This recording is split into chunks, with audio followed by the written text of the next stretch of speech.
Hey guys, welcome to in my revision series. आज जो हम लोग पढ़ने वाले हैं सेफ्टी इंट्रोडक्शन के बारे में पढ़ने वाले हैं। ये भी एक छोटा सा चैप्टर है, एक दो क्वेश्चन बनता ही बनता है इस पे। तो एटलीस्ट हमें टर्मिनोलॉजी पता होना चाहिए, अगर कहीं पे यूज होता है तो उसे किस तरह से एसेसन रीजन्स के क्वेश्चंस वगैरह ये सब में ना कहीं कहीं पे देखने को मिलता है ये सेफ्टी इंट्रोडक्शन।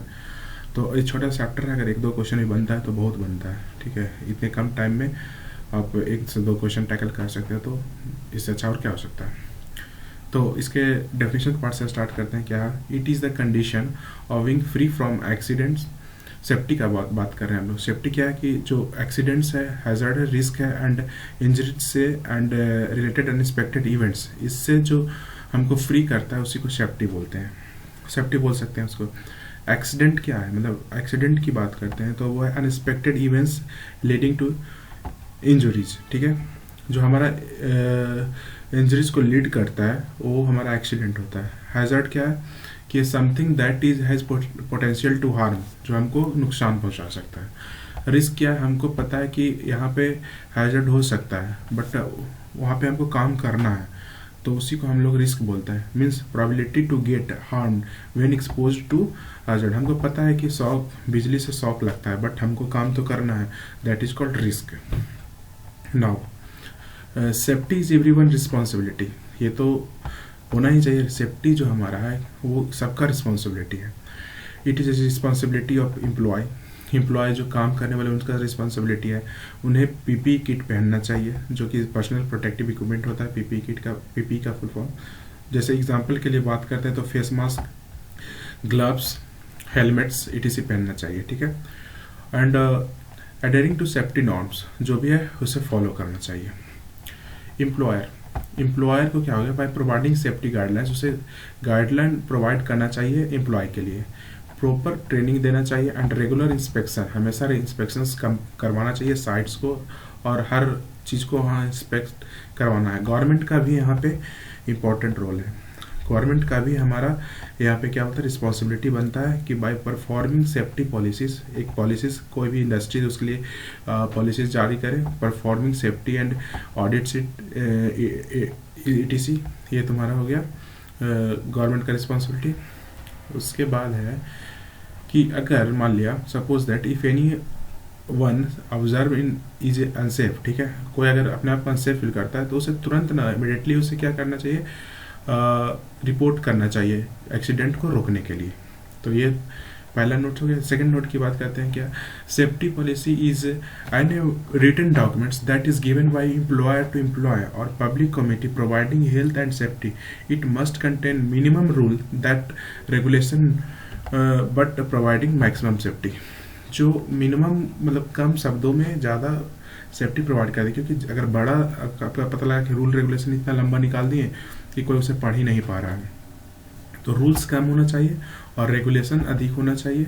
रूल रेगुलेशन कम होना चाहिए बट उसका सेफ्टी ज़्यादा होना चाहिए, अधिक होना चाहिए। तो बेस्ड ऑन 3 E's, ठीक है, 3 E's पे डिपेंड करता है। पहला एजुकेशन, क्रिएटिंग अवेयरनेस, हम क्रिएट कर देते हैं अवेयरनेस में, सबको बताते हैं कि भाई इस तरह से काम करना है, ठीक है। इन्फॉर्मेंस, जो नहीं मानेगा उस पर क्या क्या इन्फोर्स करेंगे कि भाई सेफ्टी नीड्स, वर्कर्स को हमको बताना पड़ेगा कि नहीं सेफ्टी बहुत ज़रूरी है। उसके बाद इंजीनियरिंग, जो रीडिज़ाइन करेंगे, कोई भी चीज़ है वर्क प्लेस में कुछ प्रॉब्लम है या फिर किसी भी चीज़ में है उसको री इंजीनियरिंग करेंगे, रीडिज़ाइन करेंगे। एंड जैसे टूल्स की बात करते हैं, टूल्स में प्रॉब्लम है उसको रीडिज़ाइन करेंगे। इक्विपमेंट्स हो गया, जॉब्स हो गया, उसको भी रीडिज़ाइन करेंगे, किस तरह के आदमी को किस तरह का जॉब फिट है। And environment for the safety of worker, environment work place को भी बात करेंगे, ठीक है।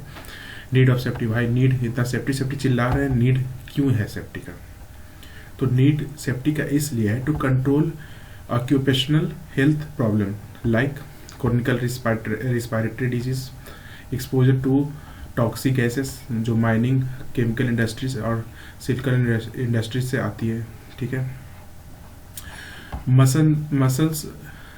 मस्कुलो स्केलेटल डिसऑर्डर MSD, ठीक है।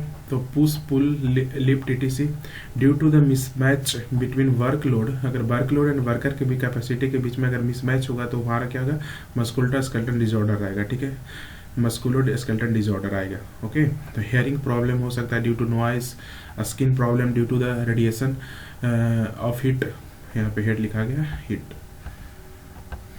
ठीक है। We need to redesign the working station equipments and working environment to provide safety. Now controlling human factor responsible for accident. जो हमारा ह्यूमन फैक्टर है, ह्यूमन फैक्टर कौन कौन से ह्यूमन का फैक्टर है जो एक्सीडेंट को लीड्स करता है, ठीक है। तो उसमें पीर प्रेशर हो गया, जो आपके पीर है उसका क्या प्रेशर है, ठीक है।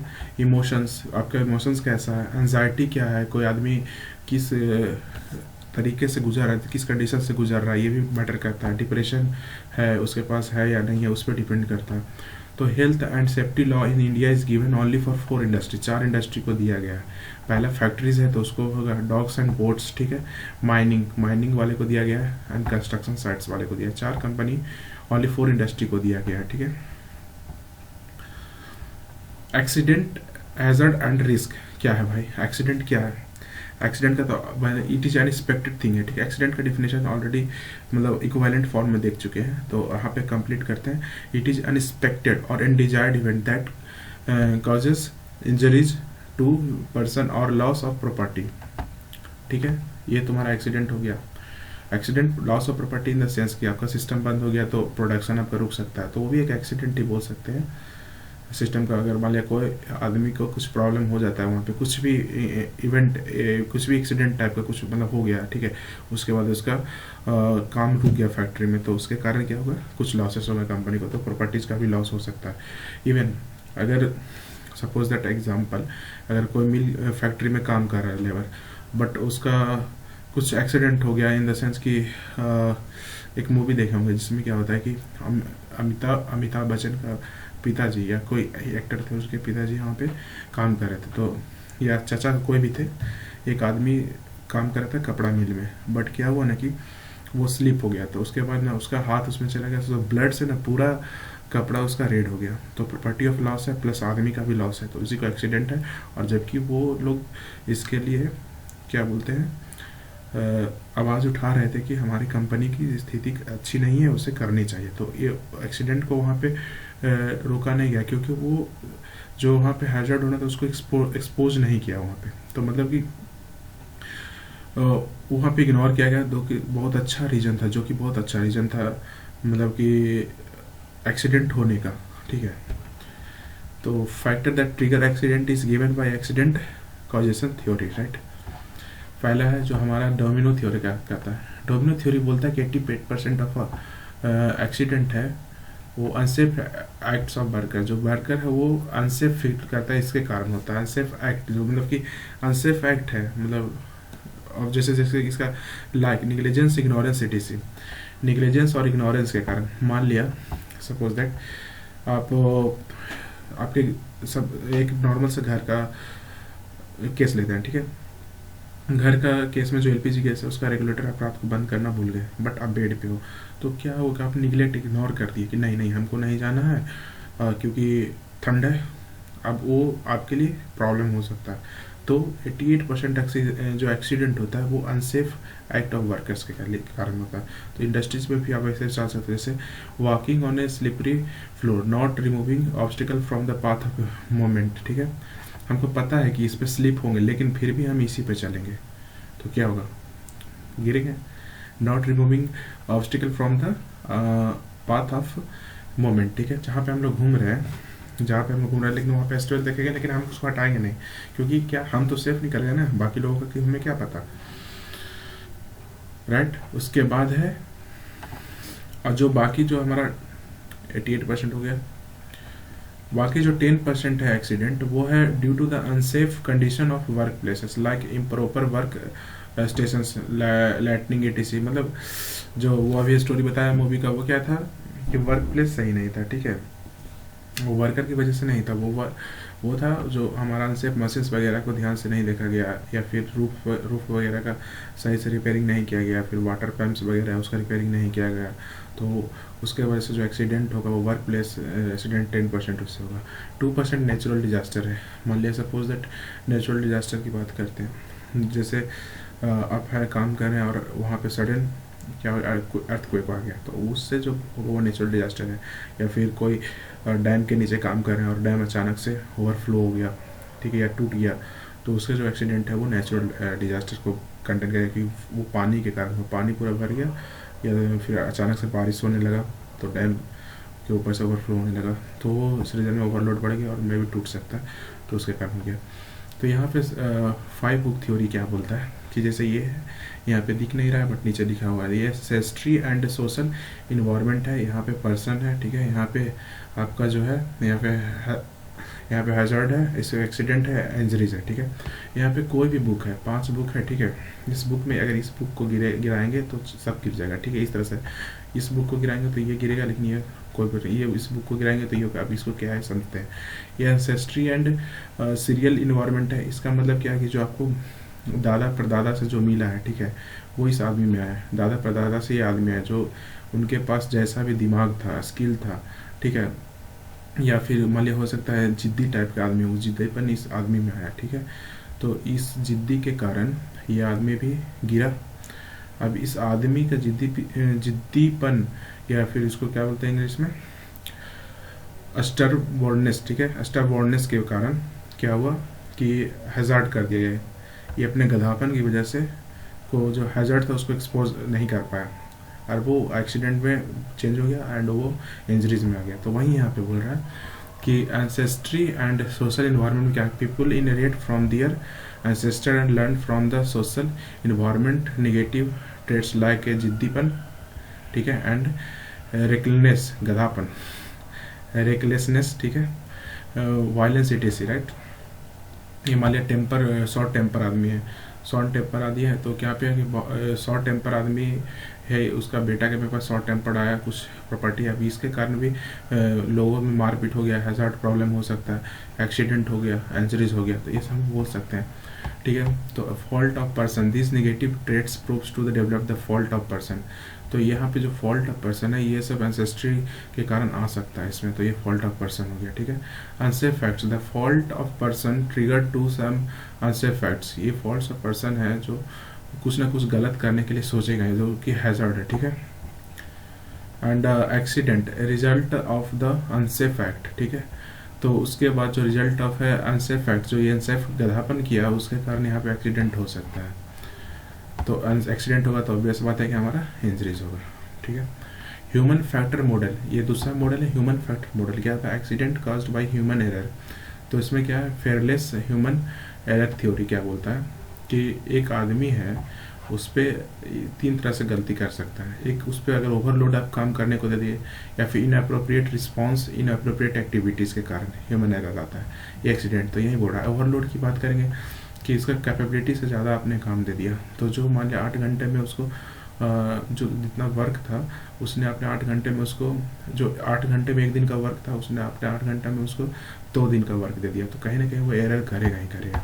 तो imbalance between the workload and the capacity of worker, factor contributing overload, right. Environmental factor जैसे नॉइज है, हीट है, कोल्ड है, वाइब्रेशन इटीसी है, ठीक है। ये तो ओवरलोड है, उसको गलती करवाने में ये सब फैक्टर बहुत ही इम्पोर्टेंट रोल करता है, जैसे अदा करता है। जैसे इसकी बात करते हैं कि नॉइज़ में, नॉइज़ी कंडीशन में कोई एक तो ओवरलोडेड आदमी को काम कर नहीं हो पाएगा, जो गर्मी है उसमें नहीं होगा, कोल्ड ठंडा है, वाइब्रेशन जहाँ पर डीजल वगैरह बज रहा है कैसे कर पाएगा, एक तो ओवरलोडेड वर्क है उसका, तो वो गलती करेगा करेगा। इंटरनल फैक्टर, अगर कोई आदमी एनजाइटी में है और पर्सनल प्रॉब्लम से है, इमोशन से है, तो उसको अगर आपने डबल काम दे दिया तभी प्रॉब्लम क्रिएट करेगी, तो ये सब चीज़ इन्हेंस कर देगा उन सब चीज़ों को। तो एज ए मैनेजर आपको सोचना चाहिए कि इस आदमी को कितना काम देना है, ठीक है। सिचुएशनल फैक्टर की बात करते हैं तो रिस्क, हाई रिस्क वर्क हो गया, attitude of supervisor and clear instruction. जो सिचुएशनल वर्क फैक्टर मतलब किसे आपको काम तो दे दिया गया, चलिए भाई आपको इसको करना है आपको, बट इंस्ट्रक्शन ना सही तरीका से नहीं दिया, आपको नहीं बताया कि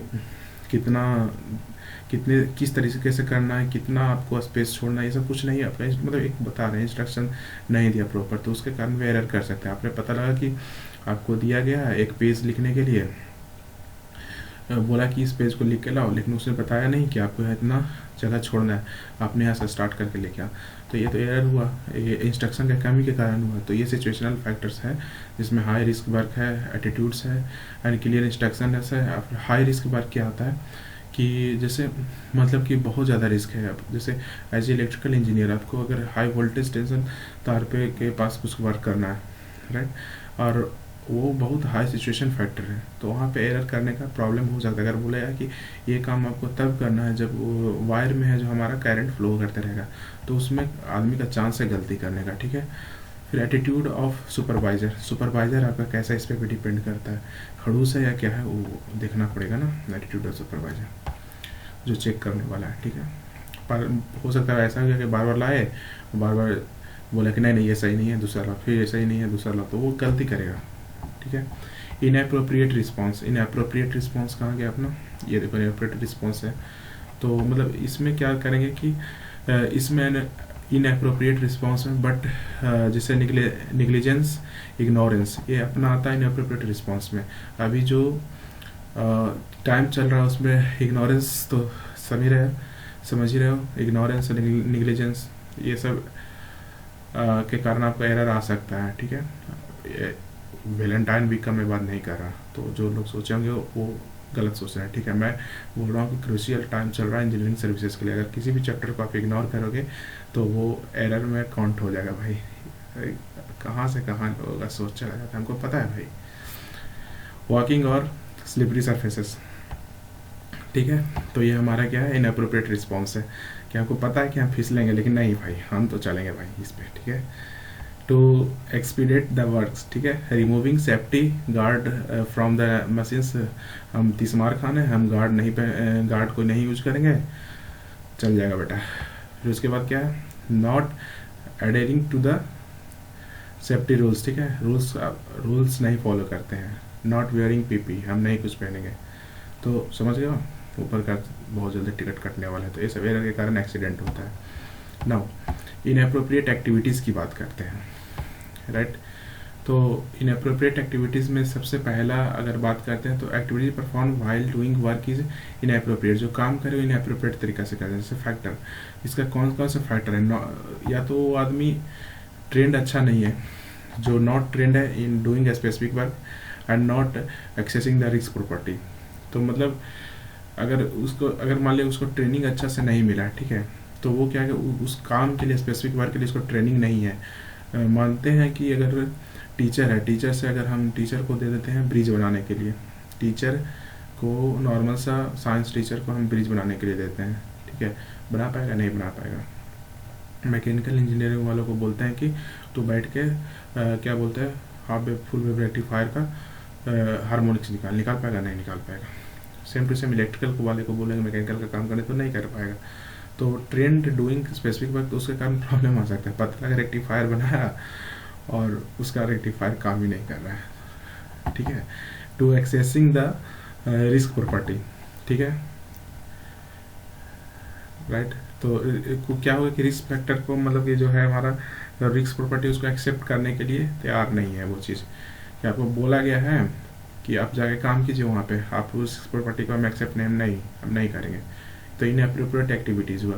पता लगा कि आपको जाके काम करना है हाई टेंशन वायर के पास, यहाँ पे कुछ फॉल्ट है, आप है जो यहाँ से यहाँ खड़े हैं, ठीक है, यहाँ खड़े हैं आप, यहाँ से अपना हाथ ऐसे खड़े होके देख रहे हैं, तो ये रिस्क है। तो ये प्रिपेरेट एक्टिविटीज है जिसके कारण एरर होगा, अगर जल्दी इसको शट डाउन नहीं किया जाए तो प्रॉब्लम क्रिएट हो सकता है।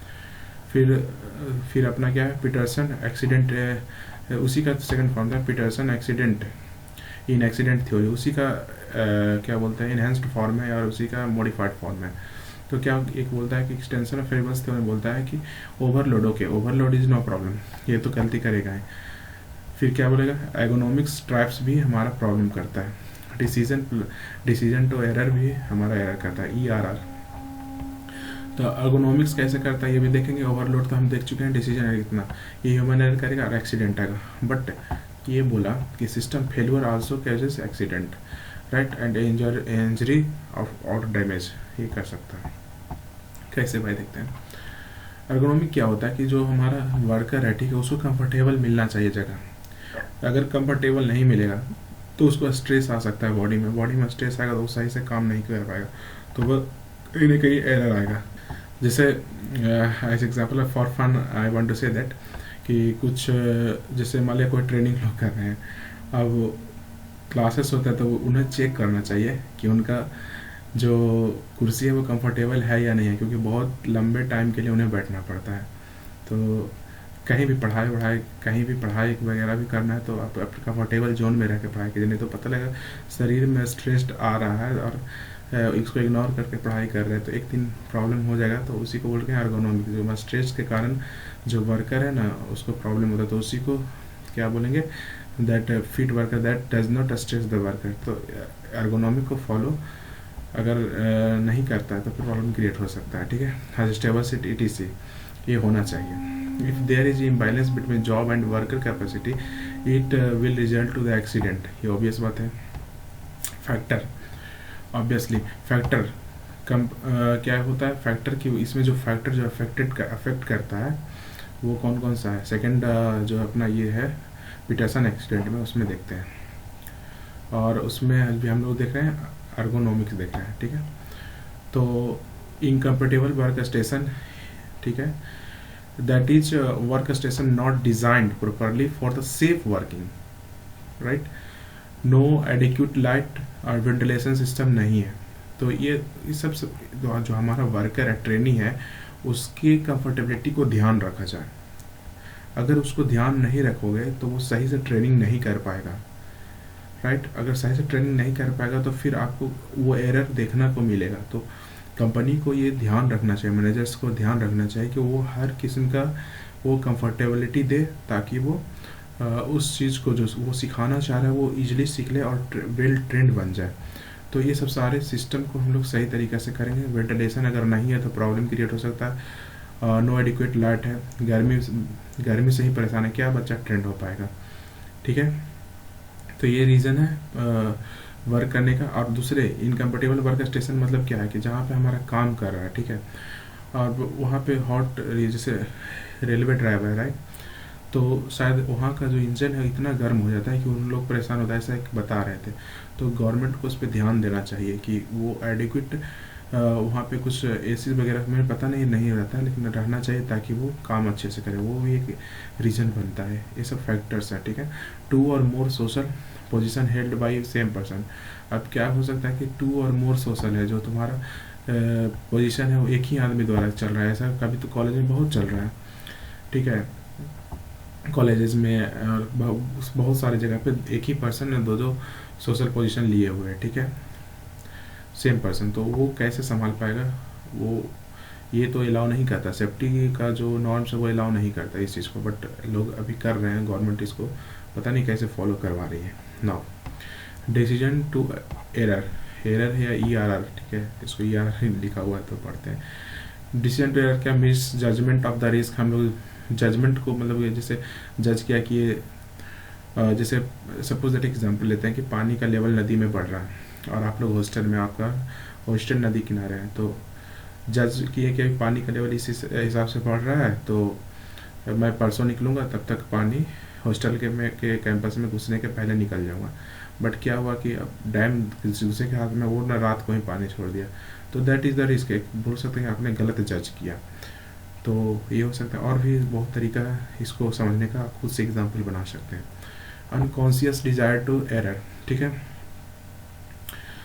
फिर हमको जो एरर है, एरर ही होगी मेरे हिसाब से, डिजायर टू एरर को अनकॉन्शियस डिजायर कर दिया, ठीक है, मतलब ठीक है यार कोई दिक्कत नहीं है, ऐसा करके निकल गए। लॉजिकल डिसीजन बेस्ड, तो क्या हो गया, ऑन द सिचुएशन, और ऑन द सिचुएशन की बात करेंगे, और removing PP for fast work, ठीक है। Decision to error. System failure related to management की बात करते हैं। सिस्टम फेलियर, ठीक है, सिस्टम फेलियर जो हो गया, जो यहाँ पे मेरा था सिस्टम फेलियर, ठीक है, सिस्टम फेलियर है वो क्या हो गया कि पॉलिसीज के कारण फेल हो गया, रिस्पॉन्सिबिलिटी सही से नहीं निभाया, management related to management, training सही से नहीं दिया, इंस्पेक्शन सही से नहीं किया, करेक्शन सही से नहीं किया, एंड करेक्शन सही से नहीं किया, स्टैंडर्ड्स उसका सही नहीं था, सही नहीं बनाया, नॉर्म्स वगैरह सही नहीं बनाया, ठीक है। नाउ द एपिडेमियोलॉजिकल थ्योरी, ये तो लग रहा है कि बीमारी है, एपिडेमियोलॉजी, ठीक है, एपिडेमिक्स, पेंडेमिक्स, ठीक है। तो एपिडेमियोलॉजी क्या बोलता है ना कि एग्जिस्टेड बिफोर है और एग्जिस्टेंस एज पर सिचुएशन। तो यहाँ पे क्या है, प्री डिस्पोज्ड करेक्टरिस्टिक है और यहाँ पे सिचुएशनल करेक्टरिस्टिक्स है, ठीक है। तो इसमें susceptibility, perceptions and environmental factors यहाँ पे इसके अंदर में आता है। यहाँ पे क्या है, risk assessment bye individuals, Pir pressure, priorities of the supervisor and attitudes, ये सब मिल के हमारा एरर करवा सकता है और उसको प्रिवेंट भी करवा सकता है, उसको समाधान कर दिया जाए। तो अब देखो एपिडेमियोलॉजिकल थ्योरी क्या कहता है कि जैसे से human as a host, bacteria fungi virus, ठीक है, as agent, right, and air water जो हमारा इन्वायरमेंट है, जो जहाँ पे इंटरसेक्शन तीनों का होता है वहीं पे मेरा डिजीज एग्जिस्ट करता है, right. Equivalently human is human, hazard is क्या है, agent, just like a bacteria, and environment क्या है, एटीट्यूड्स है, प्रायोरिटीज है, पीर प्रेशर, किसी को प्रायोरिटी ज़्यादा दे रहा है, किसी को कम दे रहा है, ये सब मेरा क्या हुआ, इन्वायरमेंट हो गया कि एटीट्यूड्स कैसा, सुपरवाइजर का प्रायोरिटीज़ कैसा, पीर प्रेशर कैसा, ये सब इन्वायरमेंट हो गया, ठीक है। तो जो यहाँ पे होगा, यहाँ पे एक्सीडेंट होगा ही होगा। होस्ट आदमी है, एजेंट है, मतलब कि वही जो प्रिकॉशन करना है वो है, और इन्वायरमेंट कैसा दे रहा है ये देखना पड़ेगा। समझ रहे हैं? इस एग्जांपल को समझने के लिए सिंपल सा बात है। चलो इसको एग्जांपल लेते हैं। सपोज दैट आप किसी ऑफिस में काम कर रहे हैं, ठीक है, वहाँ पे जो बोला गया है कि वहाँ पे बोला गया है, जिस जहाँ पे आप काम करें वहाँ पे बोला गया है कि आपको फर्स्ट फ्लोर पे नहीं जाना है, वहाँ पे हाई इलेक्ट्रिसिटी फ्लो करता है, सपोज दैट ऐसा, ठीक है। वहाँ पे ये बोला कि हैज़र्ड है, फर्स्ट फ्लोर नहीं जाना है, ये आदमी है, ह्यूमन है, ठीक है, यहाँ पे ह्यूमन एरिया है, इतना है, इसमें ह्यूमन रह सकता है, इसमें इतना साल में हैज़र्ड है, ये जितना मतलब पूरा रखना है कि इस एरिया में नहीं जाना है, ठीक है। आपको इन्वायरमेंट बोल रहा है, ये इन्वायरमेंट है, ठीक है। एटीट्यूड्स, प्रायोरिटीज, पीर प्रेशर, ठीक है। एटीट्यूड आपका ये बोलता है, सपोज एटीट्यूड का एग्जांपल लेते हैं। एटीट्यूड बोलता है कि मैं कैसे नहीं जाऊंगा, ठीक है, ये आदमी आया, इस इन्वायरमेंट के सहायता से यहाँ पे गया बेटा, ठीक है। उसके बाद पीर प्रेशर, लोग ने चैलेंज लगाया कि अरे यार तुम नहीं जा सकता यहाँ पे, ठीक है, उस प्रेशर में चला गया तो यहाँ पे एक्सीडेंट हो गया। प्रायोरिटीज़ की बात करता है, प्रायोरिटीज़ में भी बोला गया कि सबसे लो जो इंचार्ज है उसको बोला गया कि वहाँ पे सफाई करना ज़रूरी है, तुमको जाना पड़ेगा। तो प्रायोरिटीज अब थोड़ी है ना कि मैनेजर यहाँ पे जाएगा, तो भी आपका प्रायोरिटीज़ भी देखते हैं कि हमारा यहाँ पे हो सकता है। फिर सुपरवाइज़र का बिहेवियर भी कैसा, उस पर भी बोला कि नहीं तुम वहाँ पे जाकर काम करो ही करो। तो ये सब सारे से मिल के होता है। तो यही बता रहा था कि जो ये अपना सिचुएशनल कैरेक्टरिस्टिक सिचुएशन ऐसा बन गया ना, तो वहाँ पे ही हो गया, तो उसका एक पार्ट है, ठीक है। यहाँ पे अब डेफिनेशन है। ससेप्टिबिलिटी क्या है, it is pressure of certain situation the behaviour changes, behaviour change हो रहा है, देख रहा है, जैसा एग्जांपल लिए थे, that occurs in the work, right. Epidemiology क्या है, definition, it is the study of causal relations between environment, accident और डिजीज, जैसा कि मैंने बोला था। It is un intentional, avoidable and unexpected event arising due to the interaction between host, agent and environment leading risk taking and perception of dangers, ठीक है, right. System theory क्या बोलता है, सिस्टम थ्योरी कहता है machines, persons and environment interact करेगा, ठीक है, तभी हमारा इंफॉर्मेशन कलेक्शन होगा, कलेक्ट इन्फॉर्मेशन, उसके बाद वेट रिस्क का मेक डिसीजन एंड उसके बाद टास्क परफॉर्म होगा।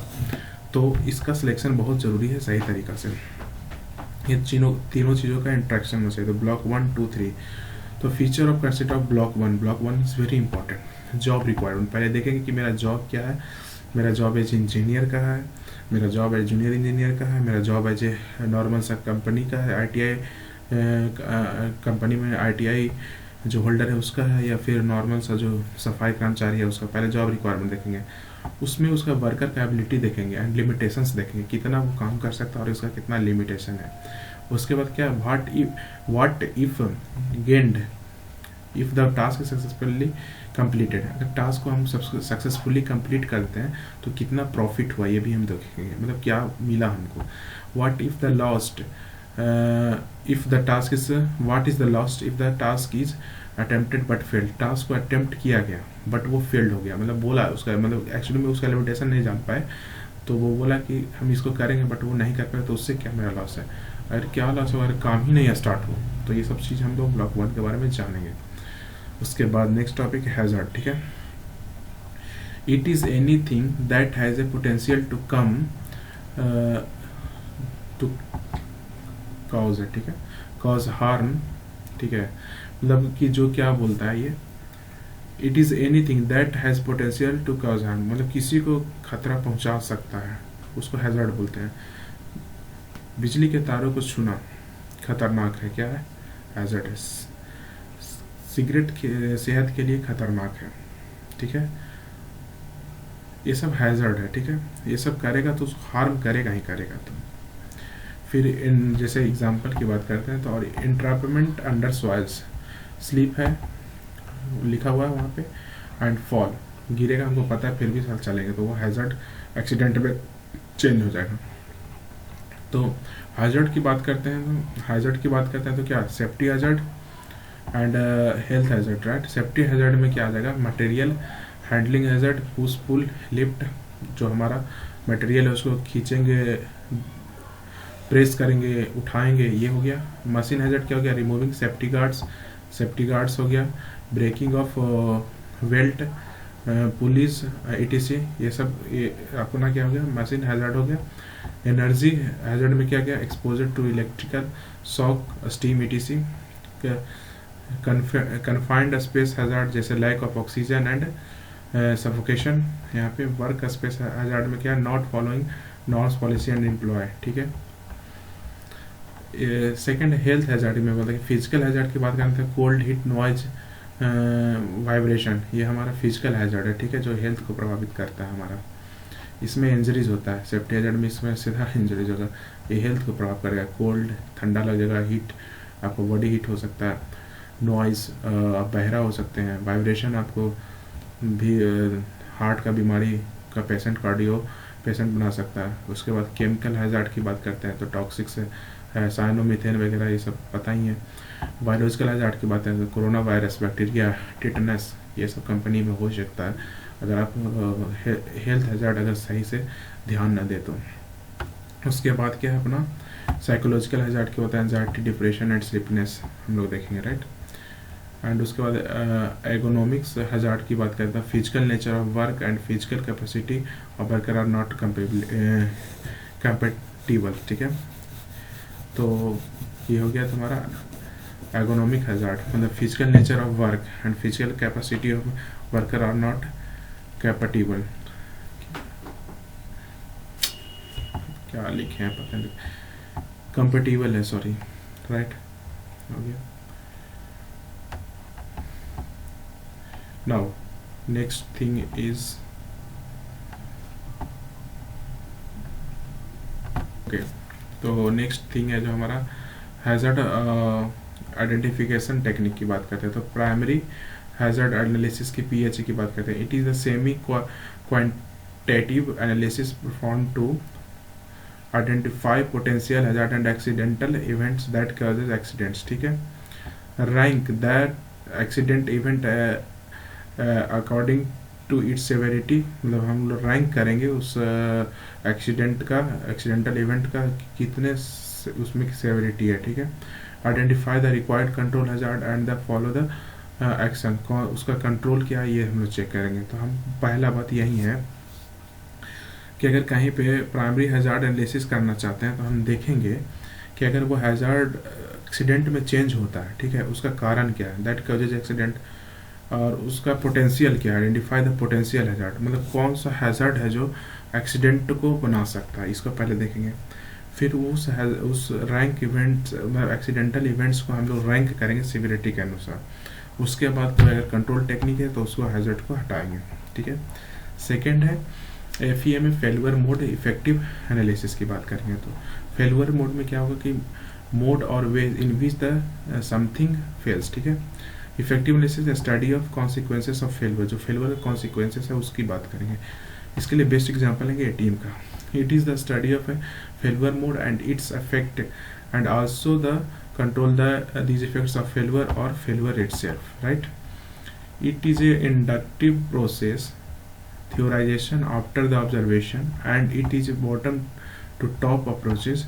It starts at the root level and implement the till product of life cycle. तो हम लोग इसको देखने वाले हैं फेल्यूर मोड इफेक्ट एनालिसिस किस तरह से करते हैं, ठीक है। एग्जांपल के लिए एटीएम मशीन लेते हैं, ठीक है, ठीक है। ATM machine 1 minute let me small, okay okay, हाँ ठीक। एटीएम मशीन का एग्जांपल लेते हैं। तो क्या होगा कि मान लिया फीचर है कि डिस्पेंस कैश, हमको पैसा निकालना है। पोटेंशियल मोड ऑफ फेल्यूर क्या कि अनेबल टू डिस्पेंस कैश, पहला हमारा ये हो सके कि फेल्यूर हो गया, पैसा देने में फेल हो गया। डिस्पेंस मोर कैश, ज़्यादा पैसा कर दिया, ठीक है। डिले इन डिस्पेंस कैश, पैसा निकालने में देरी कर दिया। पोटेंशियल इफेक्ट ऑफ फेल्यूर, अब पर्सन क्या इसमें इस behaviour unable to dispense cash, अगर एटीएम मशीन ने पैसा देने से थोड़ा सा मतलब नहीं है उसके पास, पैसा नहीं दिया तो आदमी डिसगस्ट बिहेव करेगा, ठीक है। और एक आपसे एक ना ऑब्जर्वर को बैठा दो, उस मतलब सिक्योरिटी गार्ड को बोलो कि आप ऑब्जर्व करो उसका बिहेवियर कैसा है, तो बैठा हुआ तो आदमी डिसगस्ट किया तो उसका डिसगस्टिंग का जो रेटिंग है 8 है, मतलब बहुत ही गंदा बिहेव किया। बैंक लूजेज मनी, तो इसमें आदमी को क्या फ़र्क पड़ता है, ठीक है। तो ये सबसे ज़्यादा प्रॉब्लम है, ये तो मतलब कि डिसगस्टिंग से भी ज़्यादा खतरनाक है कि उसने 10 लॉस कर दिया, 10 दे दिया। पर्सन इज एनवाइंग, ठीक है, पर्सन एनवाई हुआ, 5 रेटिंग, ज़्यादा एनवाई नहीं हुआ, ठीक है, दूसरी जगह चला गया। अब पोटेंशियल कॉज ऑफ फेल्यूर का रीज़न क्या हो सकता है, आउट ऑफ मनी, मनी खत्म, पैसा खत्म हो गया। इसमें क्या हो जाता है, डिनोमिनेशन इज रॉन्ग ट्रेड, ठीक है, गलत तरीका से वो जो भी है सेटिंग्स उसका ये है, ये सब किया गया है डिनोमिनेशन। तो अब क्या है, और पावर इंटरप्शन की बात किया गया, तो यहाँ पे जो रेटिंग्स मिला उसको 5/2 मिला, राइट। प्रोसेस कंट्रोल की बात करते हैं तो अलार्म सिस्टम यहाँ पे लगाते हैं। अलार्म सिस्टम, विजुअल इंस्पेक्शंस, मतलब ये इस पर डिपेंड नहीं करे, ये बोला कि ये तीनों चीज़ फेल्यूर जो रीजन है ना, ये तीनों रीजन का रेटिंग क्या हो सकता है। ये बोला आउट ऑफ मनी हमेशा 5 टाइम्स मिल ही जाता है। फिर डोमिनेंट इन रॉन्ग टेस्ट 2 होता है, कभी कभी होता है। पावर इंटरप्शन कभी कभी होता है, 2 रेटिंग दे दिया। अलार्म सिस्टम 5, विजुअल इंस्पेक्शन 4 और बैक पावर प्लान का 3, ठीक है। तो ये अपना डी हो गया, ठीक है। तो जो RPN हो गया वो होता है S into O into D. क्या क्या देखो, एस क्या था, सिविरिटी रेटिंग, ये कितना खतरनाक बिहेव करता है वो दिखना था। सिविरिटी रेटिंग, अकरेंस रेटिंग, ये अकरेंस रेटिंग था कि ये अकरेंस रेटिंग है। उसके बाद डिटेक्शन रेटिंग, ये कंट्रोल डिटेक्शन रेटिंग है, डिटेक्ट कर लिया, ठीक है। तो जो RPN है, risk priority measurement number, risk priority number, वो S/O/D होता है। तो क्रिटिकली ये क्या बात करेंगे तो S/O होता है, ठीक है। Now hazard and operability study, right? It is used in the process of industries like petroleum industry में होता है, नेचुरल गैस में होता है, which operates continuously 24/7 hours। A systematic examination of hazard failure and the operability is done, क्योंकि ये सब बहुत ही क्या होता है डेंजरस इंडस्ट्रीज है। तो इसमें 24/7 हम क्या करते हैं, ये तो 27/4 ये तो चलता है, तो इंस्पेक्शन भी हम करना पड़ता है, एग्जामिन हैजर्ड को हमेशा करना पड़ता है, ठीक है। Failure and operability is done, ठीक है। हैजो प्रोसेस, फ्रॉम ए हैजो team consisting expert from various field, no newbies are allowed। तो यहाँ पे no newbies allowed नहीं है, मतलब नहीं allowed है, ठीक है, newbies allowed नहीं है। Identify each elements and parameter, how elements work and what is the potential causes of fall। Her element को हम लोग चेक करते रहेंगे और उसका टेम्परेचर्स वगैरह देखेंगे, उसका ऑप्टिमम पे काम कर रहा है, मतलब क्या उसका लिमिटेशन है, ये सब चेक करते रहेंगे। Consider variation of parameters is that is deviation from a normal value, ठीक है। अगर मान लिया वो सिस्टम का पैरामीटर है वो डेविएट कर गया अपना नॉर्मल वैल्यू से, तो क्या हो गया, वाल्व को ओपन कर देंगे लाइटली, ठीक है, एंड जस्ट और इमीडिएटली, देखो लेटली करेंगे या तुरंत करेंगे या फिर थोड़ा देर के बाद करेंगे। चेंजिंग प्रेशर को चेंज कर सकते हैं, ठीक है। Second, identify the hazard and failure points, उसको करेंगे। फिर इसके बाद जो अपना जॉब हैजर्ड एनालिसिस की बात करते हैं, ठीक है। तो यहाँ पे GJHA, it studies the relationship between the worker, his task, tools and environment in which he is working, ठीक है। तो select the job according to the severity of accident and injuries, list the step the worker takes to perform the job, okay. क्या है, list the step the worker takes to the task, ये task होगा हमको लग रहा है, ठीक है, टास्क ही होगा, सॉरी, टास्क है, ठीक है। Identify the hazard and each step, at each step, determine preventing measure, जो प्रिवेंटिंग मेजर है वो उसको डिटरमाइन कर लो। चलो यहाँ पे देखते हैं फॉल्ट ट्रीज एनालिसिस की बात करते हैं। Top to bottom approach and its uses boolean algebras को हम लोग यूज करते हैं, truth table, boolean algebra, and gate का पता ही होगा, for civil mechanical guys 12th class में पढ़ा ही होगा। एक्स वाई है तो आउटपुट क्या होगा, अगर 0 0 0 तो 0 0 1 है तो 0 0 1 0 है तो 0 1 1 है तो 1, ये एंड गेट हो गया। और गेट का क्या होता है, 0 0 0 1 1 0 1 1 1 1 होता है, ठीक है। FTA सप्लीमेंट FEU में but reverse in is untrue, right. यहाँ पे क्या बोल रहा है, FTA जो अपना है कि फॉल्ट ट्री एनालिसिस, ठीक है, supplement FMEA, right, but reverse is untrue. Fire की बात करती है, फायर है, फाइन नहीं है, फायर है, क्या है ये, फायर है,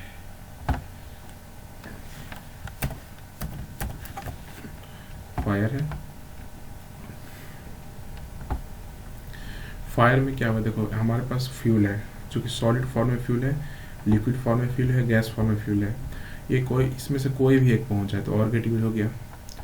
यहाँ पे देखो फायर है, यहाँ पे स्पार्क है, ठीक है, यहाँ पे स्पार्क है, दोनों में से कोई भी एक पहुंच गया तो ऑर्गेट फॉलो किया तो ये मान लिया यहाँ पे पहुंच गया। फ्यूल है, फ्यूल मेरा यहाँ पे 1 आ गया, यहाँ पे 1 आ गया, ठीक है, यहाँ पे भी 1 आ गया, मतलब रिलेट करें यहाँ से कोई एक है 0 1, कोई भी एक आएगा तो यहाँ पहुँच जाएगा, 1 1 आ गया। अगर यहाँ पे ऑक्सीजन को 0 रखते हैं तब आग मेरा नहीं लगेगा, ठीक है। अगर ऑक्सीजन को अगर हम 1 कर देते हैं, एंड गेट है तो ये आगे निकल जाएगा। तो इस टर्मिनोलॉजी को यूज़ करते हैं तो फायर मेरा ओके हो गया, ठीक है। बट अगर इसको 0 लाना है तो सब तीनों को 0 होना पड़ेगा, इसको 0 लाना है तो दोनों को 0 होना पड़ेगा। तो समझ रहे हो, नहीं दोनों में से कोई पहुँचेगा, ये टर्मिनोलॉजी था मेरा, ये जो अपना है एनालिसिस था FTA, ठीक है। ह्यूमन एरर की बात करते हैं, it prevent error due to human before it occurs, ठीक है। जो ह्यूमन एरर है उसको प्रिवेंट करने के लिए हम जो it prevent error due to the human before its occur, ठीक है, right. 2 steps process, observe the worker at the note all possible hazard, ठीक है। Actual perform the task to get the first hand experience of hazard, ठीक है। Actually perform the task to get first hand experience of hazard. इसलिए 2 बार पढ़ देता हूँ ना कि लोग इजीली समझ जाए खुद से भी, ये कोई बड़ा चीज़ नहीं है, ठीक है। हायरार्की ऑफ हैजर्ड कंट्रोल क्या होता है, फिर PP की पहने हुए एडमिनिस्ट्रेटिव कंट्रोल है, इंजीनियरिंग कंट्रोल है, सब्स्टिट्यूशन है, एंड क्या है, एलिमिनेशन है, राइट। तो यहाँ protect the worker with PP kit, change the way of people work, फिर क्या है, isolate the people from the hazard, replace the hazard and physically remove. तो ये हमारा मोर इफेक्टिव है, लेस इफेक्टिव है, ये लेस इफेक्टिव PP किट, ठीक है, बचा सकता है, बट उससे अच्छा है कि एडमिनिस्ट्रेटिव कंट्रोल देख लें, राइट, इंजीनियरिंग कंट्रोल देख लें, सब्स्टिट्यूशन देख लें, एलिमेंट से इस तरह से कुछ बनाया जाए। रिस्क है, रिस्क क्या है, प्रोबेबिलिटी दैट, मतलब हमको पता है कि ये हैजर्ड कर सकता है लेकिन उसमें काम करेगा तो उसका क्या प्रोबेबिलिटी है, ये बताता है रिस्क। तो probability that a person is harmed when expose to hazard, जो हैजर्ड है उसको एक्सपोज करने के बाद क्या उसका प्रोबेबिलिटी है, वो हमारा रिस्क आता है। रिस्क स्पेक्ट्रम की बात करते हैं तो ये एक्सेप्टेबल रिस्क हो गया, ये अलारा और अलार्प हो गया, ALARP, ठीक है। अनएक्सेप्टेबल रिस्क पे कोई काम नहीं करेगा। तो इंक्रीजिंग रिस्क है, अपर क्राइटेरिया, लोअर क्राइटेरिया। तो अलारा क्या होता है, as low as reasonably achievable, ALARP as low as reasonably practicable, ठीक है। यहाँ पे देखो कोरोना केसेस की बात करते हैं। मान लिया एक आदमी है, ठीक है, मान लिया एक आदमी है, सॉरी एक आदमी के फैमिली मतलब ठीक है, कोई एक्स है, उसका कोई फैमिली का कोरोना में है और वो चला गया है, वो भगवान न करे किसी को, बट वो भारतीय है, ठीक है। तो ये सपोज दैट एक आदमी है जो दूर से हाई हेलो करके निकल गया, ये एक्सेप्टेबल रिस्क है, इसको रिस्क को लेने में कोई प्रॉब्लम नहीं है। ये क्या किया, पीपी किट पहन के पहुंचा, तो ये क्या किया बोलता है as low as reasonably achievable, मतलब बहुत करीबी है, बहुत ज़्यादा ही करीबी है। तो क्या किया कि इतना दूर नहीं रह सकते, पीपी किट पहन के चला गया, ठीक है। ये हो गया नुबड़ा, निब्बा निब्बी, निब्बी उसकी बीमार है, निब्बा गया पास में, ठीक है। निब्बा निब्बी गया, वैलेंटाइन चल रहा, निब्बा निब्बी गया, ये अनएक्सेप्टेबल रिस्क है। रीजन पता है, पता है, और उसका रिजल्ट भी पता है क्या होगा, ठीक है। ये था, ये निब्बी है, ठीक है, और ये सख्त लौंडा है, ठीक है, राइट। और ये है छितराया हुआ आशिक, और ये है नूब, निब्बा, एक गर्लफ्रेंड इसकी बीमार है, ठीक है। तो ये एक्सेप्टेबल रिस्क ले रहा है, और ये थोड़ा सा आशिक है तो गया है पहन कर की पीपीटी किट, और ये नुबड़ा चला गया, ठीक है। तो चला गया, वो चला गया 14 फरवरी, ओके ना। Time of exposure, distance, keep always as much as you can, safety, wear safety gears, PP kit, right. Radiation from radioactivity material, मतलब यहाँ पे रेडिएशन हमारा लीक हुआ है, ठीक है। तो क्या हो जाएगा कि एक्सेप्टेबल है, यहाँ दूर है, कोई दिक्कत नहीं, इस बेचारे को इसको बंद करना है। तो ये क्या सील्डिंग करके गया, ठीक है, बार्क साइंटिस्ट गया उसको बंद करने के लिए, रेडिएशन को, रेडियो एक्टिव एलिमेंट्स को पैक करने गया। ये अपना कौन सा है, अपुनिच भगवान है, झुकेगा नहीं, ये है अपना झुकेगा नहीं, कौन था, पुष्पा, पुष्पा झुकेगा नहीं तो जाएगा, ठीक है। तो ये अलारा पोजीशन में है, और ये एक्सेप्टेबल है या नॉन एक्सेप्टेबल है, राइट। इन्हें मैट्रिक्स फॉर्म में बात कर सकते हैं। अगर मैट्रिक्स की बात करते हैं, मान लिया सपोज दैट इधर जाने पे मेरा सेवेरिटी इंक्रीज होता है, इधर जाने पे मेरा सेवेरिटी इंक्रीज होता है, इधर जाने पे हमारा इंक्रीजिंग प्रोबेबिलिटी इन्फेक्टेड उससे होने का प्रोबेबिलिटी इंक्रीज होता है। तो यहाँ पे लो मीडियम हाई हो गया, यहाँ पे लो मीडियम हाई हो गया। तो ये वाला यहाँ पे लो रिस्क है, लो सेवेरिटी है, कोई प्रॉब्लम नहीं है। यहाँ पे हाई रिस्क हाई, यहाँ पे रेड जोन है। ये जो 3 पोजीशन हुआ,